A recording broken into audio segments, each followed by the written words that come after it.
जय माता रानी। दोस्तों, आपके अपने चैनल श्रद्धा में आपका बहुत बहुत स्वागत है। माँ भगवती जगदम्बा सदैव अपनी कृपा आप पर बनाए रखें। दोस्तों, आज की वीडियो में मैं आपसे बात करने वाली हूँ अक्षय तृतीया के बारे में। तो आज की इस वीडियो में आप जानेंगे कि किस प्रकार अक्षय तृतीया के दिन माता लक्ष्मी की पूजा आराधना करनी चाहिए, जिससे कि माता लक्ष्मी सदैव हमारे घर में विराजित रहें। और इसके अलावा आज किन चीज़ों को दान करना चाहिए, खरीदारी के मुहूर्त क्या हैं और किस प्रकार से आपको खरीदारी करनी है, कौन सी वस्तुओं की खरीदारी आपको आज के दिन करनी जरूरी है। और जैसा कि आप सभी जानते हैं कि अक्षय तृतीया के दिन सोना खरीदना, महंगी वस्तुएं खरीदना अत्यंत शुभ माना जाता है। लेकिन अगर आप किसी भी कारणवश सोना खरीदने में असमर्थ हैं या फिर कोई महंगी खरीदारी नहीं कर पाते हैं, तो ऐसी अवस्था में आपको कौन सी चीज़ अवश्य खरीदनी चाहिए, जिससे कि आपको सोना खरीदने के समान ही पुण्य का फल प्राप्त होगा। और कौन सी वस्तु दान करें, जिससे कि आपको सोना दान करने के समान ही पुण्य फल प्राप्त होगा। आज की वीडियो में मैं यह संपूर्ण जानकारी मैं आपसे शेयर करने वाली हूँ, तो बहुत महत्वपूर्ण है आज की वीडियो। पूरा ज़रूर देख लीजिए। अच्छी लगे तो लाइक भी ज़रूर कीजिए, क्योंकि आपके लाइक्स, आपके कमेंट्स मेरे लिए बहुत महत्वपूर्ण होते हैं। यह एकमात्र जरिया है जिससे मुझे पता चलता है कि आपको यह वीडियो अच्छी लगती है और आपके लिए यह वीडियो उपयोगी है। तो अगर वीडियो अच्छी लगे तो लाइक ज़रूर ही किया कीजिए। दोस्तों, अक्षय तृतीया के दिन भगवान श्री हरि विष्णु और माता लक्ष्मी की विशेष रूप से आराधना की जाती है और अक्षय तृतीया को अशुभ मुहूर्त के रूप में माना जाता है। मतलब इस प्रकार का एक दिन जिस दिन आप बिना पंचांग दिखाए, बिना किसी भी ब्राह्मण से, पंडित से पूछे हुए आप कोई भी शुभ कार्य किसी भी समय कर सकते हैं। मतलब पूरा दिन ही शुभ होता है। अक्षय तृतीया एक ऐसा दिन है जिस दिन सूर्य और चंद्रमा दोनों ही अपनी उच्च राशि में स्थित होते हैं, इसलिए दोनों की सम्मिलित कृपा पाने का एक बहुत ही शुभ अवसर होता है। यहाँ अक्षय तृतीया, जैसा कि नाम से ही पता चलता है, जिसका क्षय न हो, अर्थात जो भी हम कार्य करते हैं, जो मंत्र जप करते हैं, पूजा पाठ करते हैं, दान धर्म करते हैं, किसी की मदद करते हैं, तो ऐसा कहा जाता है कि आज हम जो भी शुभ कर्म करते हैं या अशुभ कर्म भी करते हैं, तो उसका कभी भी नाश नहीं होता। तो हम शुभ कर्म तो आज पूरा ही दिन करने का प्रयास करते हैं। गलती से भी कोई गलती ना हो, इस बात का भी आपको पूरा प्रयास करना है। अक्षय तृतीया को युगादि तिथि कहा जाता है। मतलब आज से त्रेता युग का प्रारंभ हुआ था।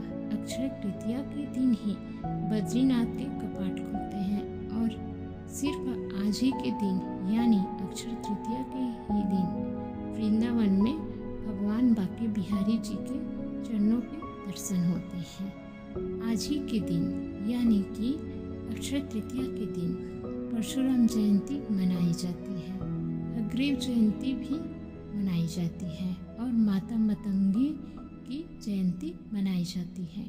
तो यह दिन कितना महत्वपूर्ण है बताने की आवश्यकता नहीं है। पुराणों में इसका भरपूर वर्णन मिलता है। बात करेंगे अक्षय तृतीया की पूजा विधि के बारे में, लेकिन उससे पहले जानते हैं कि अक्षय तृतीया का शुभ मुहूर्त क्या है। शाक मास की शुक्ल पक्ष की तृतीया तिथि प्रारंभ होगी 19 अप्रैल 2026 को, यानी कि रविवार के दिन सुबह 10:49 पर, और तृतीया तिथि का समापन होगा 20 अप्रैल को सुबह 7:27 पर। वैसे तो सूर्योदय कालीन तिथि तृतीया की हमें 20 अप्रैल को प्राप्त हो रही है, लेकिन पूरे दिन और रात्रि की तृतीया तिथि 19 अप्रैल को है, जो कि 19 अप्रैल को सुबह 10:49 से प्रारंभ होगी और पूरे दिन रात्रि रहेगी। तो ऐसे में 19 अप्रैल 2026 यानी कि रविवार को अक्षय तृतीया मनाई जाएगी। 19 अप्रैल को सूर्योदय काल का समय है सुबह 5:52 पर और सूर्यास्त का समय है शाम को 4:49 पर। ब्रह्म मुहूर्त सुबह 4 बजे से 4:50 तक और बात करें अभिजीत मुहूर्त की तो सुबह 11:54 से दोपहर 12:47 तक यह समय अभिजीत मुहूर्त का है। कोई भी शुभ कार्य आप अभिजीत मुहूर्त में कर सकते हैं। राहु काल को शाम 5:52 से शाम 6:48 तक रहेगा और राहु काल में कोई भी शुभ कार्य प्रारंभ नहीं करनी चाहिए, लेकिन अगर आप पहले से ही कर रहे हैं तो उस कार्य को कर सकते हैं। 19 अप्रैल को अक्षय तृतीया के दिन एक बहुत ही शुभ सहयोग आपको प्राप्त होगा त्रिपुष्कर योग का, जो कि सुबह 7:10 से प्रारंभ हो रहा है और इसका समापन होगा 10:49। तो सुबह 7:10 से 10:49 तक त्रिपुष्कर योग है और शास्त्रों के अनुसार त्रिपुष्कर योग में जो भी कार्य किया जाता है, चाहे फिर आप कोई भी खरीदारी करते हो, पूजा पाठ करते हो, मंत्र जप इत्यादि करते हैं, दान धर्म करते हैं, तो उसका फल आपको 3 गुना प्राप्त होता है। तो बहुत ही शुभ योग है इसका भी, आप लाभ उठा सकते हैं। अब बात करें अक्षय तृतीया पर पूजा के शुभ मुहूर्त के बारे में, तो देखिए इस दिन माता लक्ष्मी की, भगवान श्री हरि विष्णु की और भगवान शिव और माता पार्वती की पूजा की जाती है। और वैसे तो अक्षय तृतीया है अशुभ मुहूर्त, तो आप पूरे दिन में कभी भी पूजा पाठ इत्यादि कर सकते हैं, दान धर्म कर सकते हैं, लेकिन फिर भी कुछ विशेष मुहूर्त भी होते हैं जिनमें हम पूजा पाठ करते हैं। तो अक्षय तृतीया पर पूजा करने का जो सबसे शुभ मुहूर्त है सुबह 10:49 से दोपहर 12:20 तक रहेगा। इस अवधि में माता लक्ष्मी की पूजा आप कर सकते हैं। कलश की स्थापना करके हम पूजा करते हैं, मतलब जब भी हम माता लक्ष्मी जी की पूजा करते हैं अक्षय तृतीया के दिन, तो विशेष रूप से कलश की स्थापना करते हैं, श्री कलश की अखंड दीप प्रज्वलित करते हैं और फिर विधि विधान से श्री हरि विष्णु और माता लक्ष्मी की संयुक्त रूप से पूजा करते हैं, ताकि हमारे घर में हमेशा समृद्धि बनी रहे, किसी भी प्रकार का अभाव न रहे।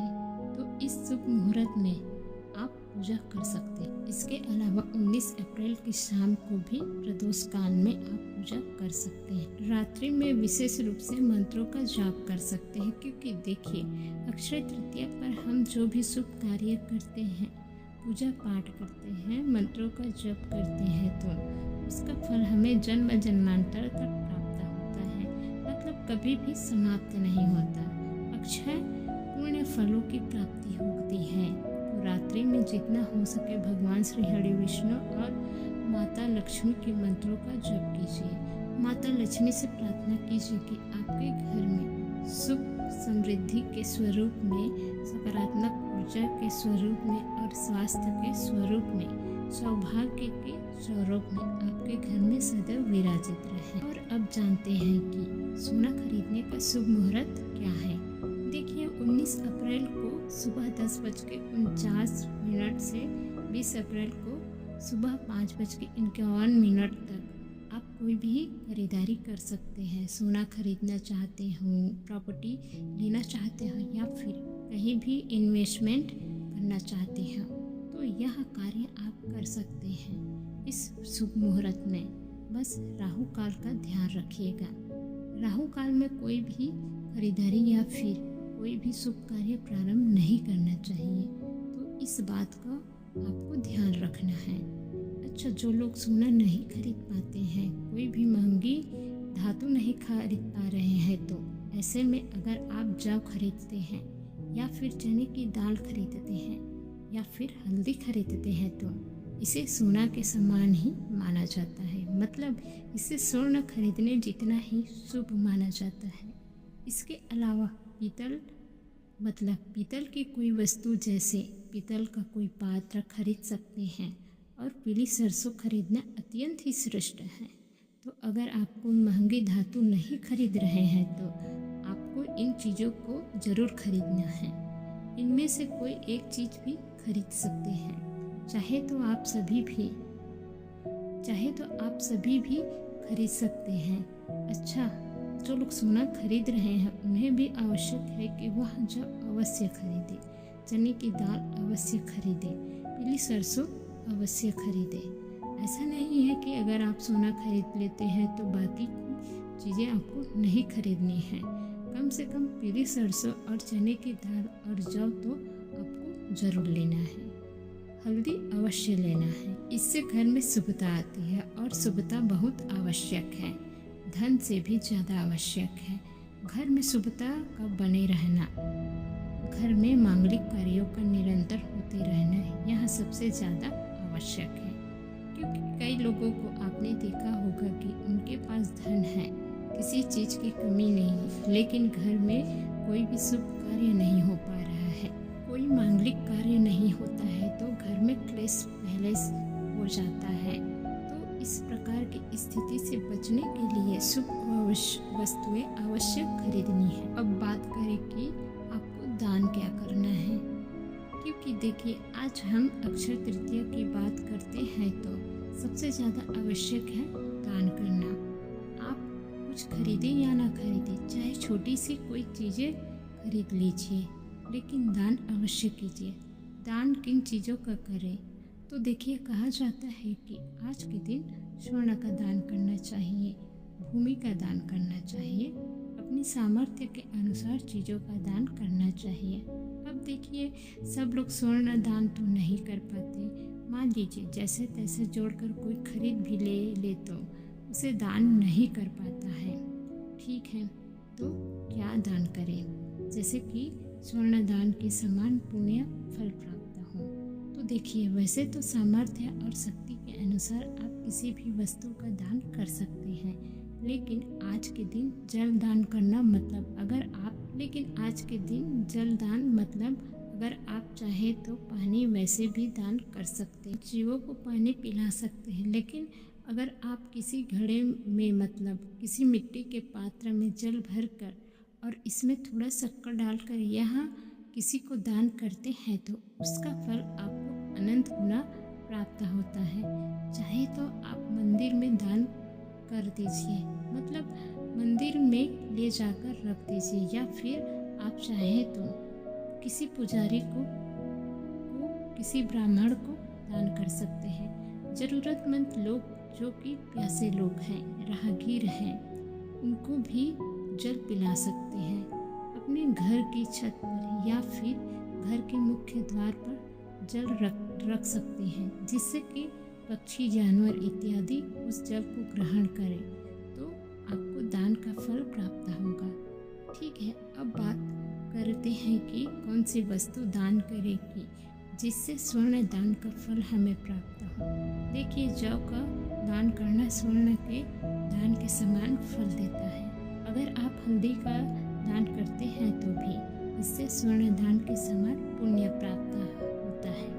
चने की दाल का दान करते हैं तो भी इससे आपको स्वर्ण दान के समान ही पुण्य फल प्राप्त होगा। पीतल के पात्र का दान अगर आप करते हैं तो किसी मंदिर में आप घंटे ले जाकर दान करते हैं, या फिर पूजा के लिए कोई कलश इत्यादि हो तो आप खरीद कर और किसी ब्राह्मण को, किसी पुजारी को जो कि पूजा करते हों, ऐसे पात्र में आपको थोड़ा जौ भर देना है।